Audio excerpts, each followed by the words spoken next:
In this video, we will learn about the Sturgeon's law.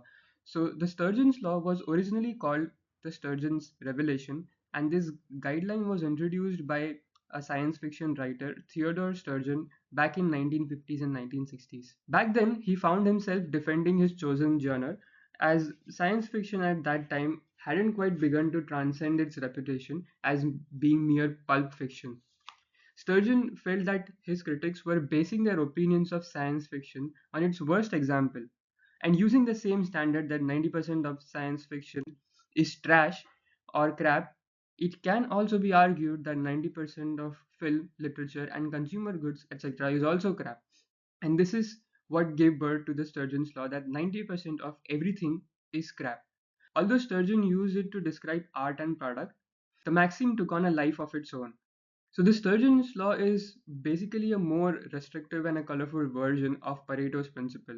Remember how Pareto mentioned that the distribution 80-20%, right? That 80% of all we do does not really contribute meaningfully to the grand scheme of things, and we should focus on the 20% that really matters. Similarly, Sturgeon's law also states that 90% of all we do is not of that high quality, and we must focus on the 10% that really contributes meaningfully.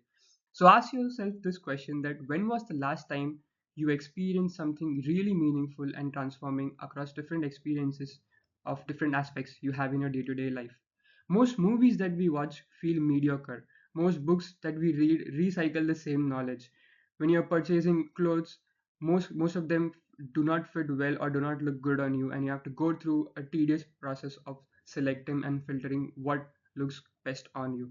Most foods you eat at restaurants from the menu may not be the ones you eventually like, and similarly, most restaurants are average at best.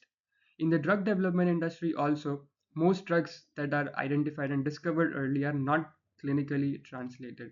So, how do you identify these 90% of things that don't really matter meaningfully?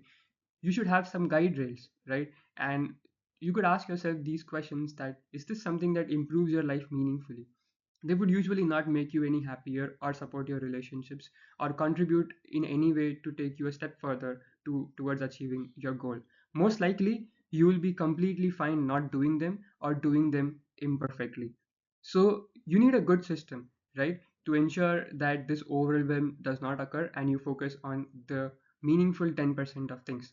So, the first step is that you need to identify the most impactful tasks, and you could use the guide rails we discussed in the previous slide.